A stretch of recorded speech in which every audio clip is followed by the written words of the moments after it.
Mario and Bowser, gaming's most iconic enemies for 40 years and counting. This duo is the foundation of just about every Mario plot, if you want to even call them plots. Giant Turtle kidnaps Princess, Plumber comes to the rescue, and it's rare they stray away from that at all. Today though, we're gonna shine some light on those obscure occasions. Here's every time Mario and Bowser team up, ranked from worthless to elite.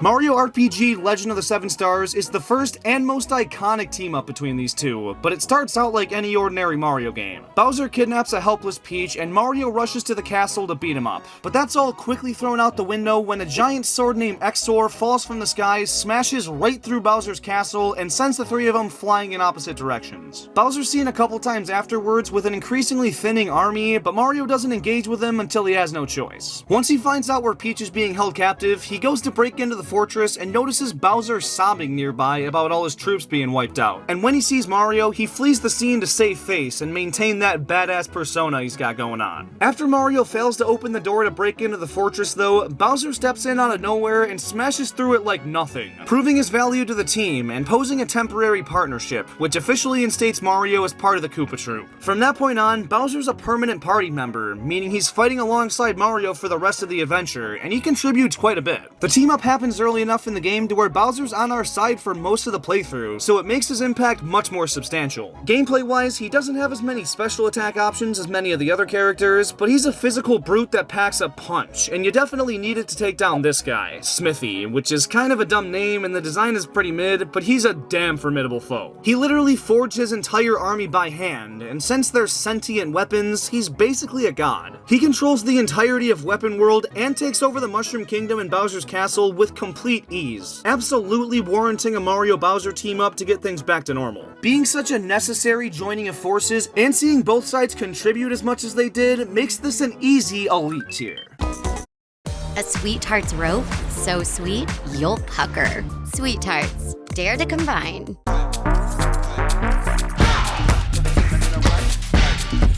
I'm too.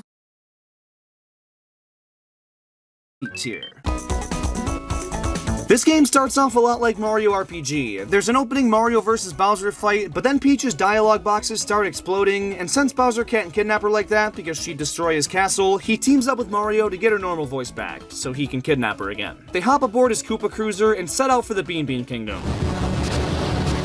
Alright, so they get separated again, and Bowser's got a lot worse luck. Fawful finds him in his weakened state and possesses him with Cackleta's soul, which gives her full control over his body and creates a new villain, Bowletta. And from there, obviously Bowser's not much help to Mario and Luigi, but they're still fighting the same thing he is, if he could. Bowletta kidnaps Peach, the brothers track her down, beat up Fawful, and defeat her in a pretty cool final battle. The first phase has you fighting Bowletta like normal, but then you get Vored and have to beat up the evil spirit itself from within, which is a neat concept that they totally didn't recycle for a future Mario Luigi game. They win the fight and escape the exploding castle airship via a fucking pterodactyl, while leaving Bowser to get hurt even more before dropping him off back home in the most humiliating way possible. I honestly wouldn't call this much of a team up. They do have a common enemy, but after the first like 10 minutes, Bowser's not doing anything to contribute, and with a weaker enemy than last time on top of it, this one's going down and kinda helps, and that's being nice.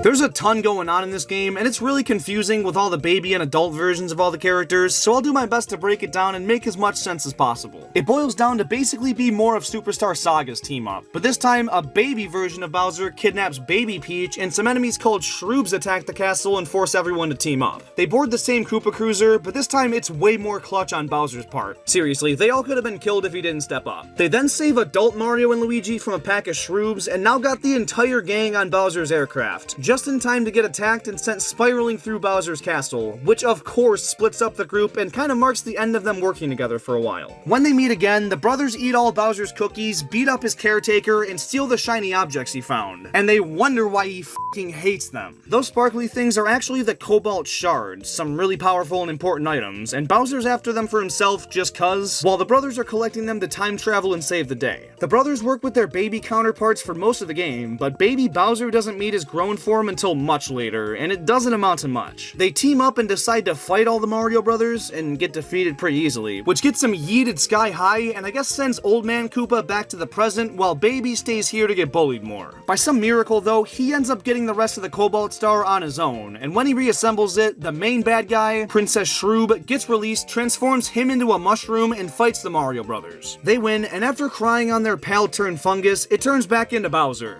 I have no idea why, but all's well that ends, well, Adult Bowser gets possessed again for one last battle, and beating him brings him back to normal. Having to fight Bowser so many different times, in addition to him being the one to release the main villain, counteracts any of the positives about this team up and makes it a pretty straightforward worthless.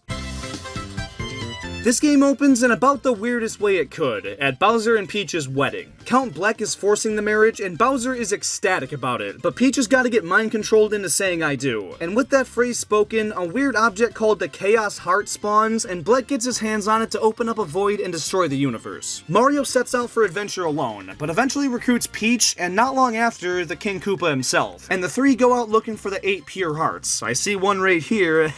When they obtain them all, they invade Castle Bleck and get picked off one by one, leaving just Mario to take on Bleck himself. And after realizing he can't do a thing to this man, his old pal Bowser shows up with the rest of his crew and they thrash him, with Bowser honestly contributing the most, which is a great look for him. Their alliance lasts almost the entire game and defeats a world-ending threat, which is a pretty friggin' elite look. I wasn't sure if I should count this one or not, because Bowser's teaming up with the bad guys for like 99% of it, but since Taboo is a common enemy in the end, and he joins Mario's team to stop him, I gotta at least mention it. It's not worthless either, it is last second, but at least he kinda helps.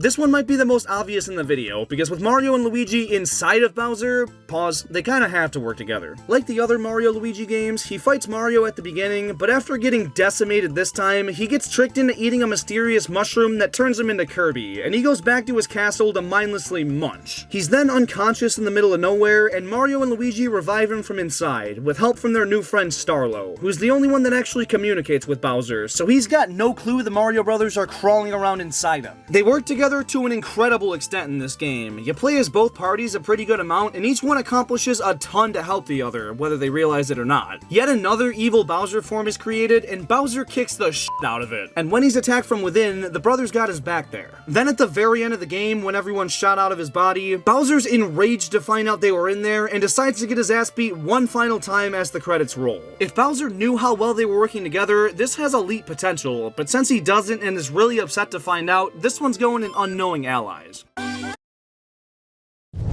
Return the new salted caramel butterfingers.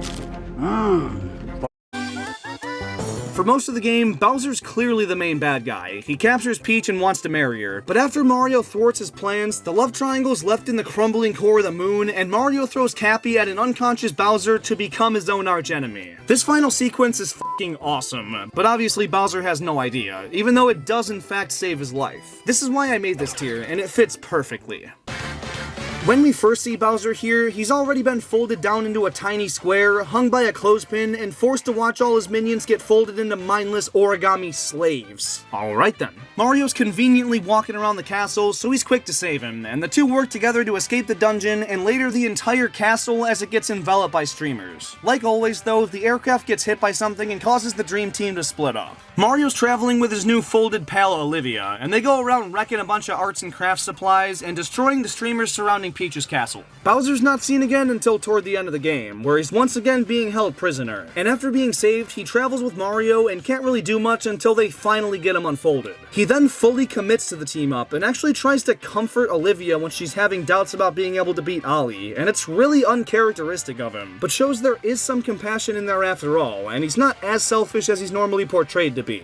As selfish. But then he comes in mega clutch for the final fight, because King Ollie folds himself into a fucking monster, and Bowser decides to do the same thing to himself to even the playing field, and give the good guys a fighting chance. They're in a shoving contest, so Mario pounds the ground behind Bowser to give him a boost, and before you know it, they push Ollie into the abyss and win. This fight involves the two of them directly working together, more so than we've ever really seen before, and it makes for a killer finale. I know Bowser wasn't around a whole lot, but he made his time on screen count, and I gotta give that credit as a solid team effort. Mario teams up with Bowser Jr. in the original game, but team-ups with Jr. don't count for this video. Sorry, Bowser's Fury. Like most of these other team-ups, Bowser's minions get brainwashed by some opposing force and cause Bowser to join forces with Mario to get him back. When we first see him, he's fighting some behemoth named Bedrock and gets his ass whooped and flies straight into this weird dark dimension. So Mario's crew goes in after him, they defeat Bedrock together and make it out safely, agreeing that an alliance is the only chance they have of victory. That happens about halfway into the game, and from that point on, he's a recurring ally that contributes a good bit to their cause, so it's borderline an elite team-up. But since it happens so late in the game, it's gonna lower him just a bit to team effort tier. And there you have it.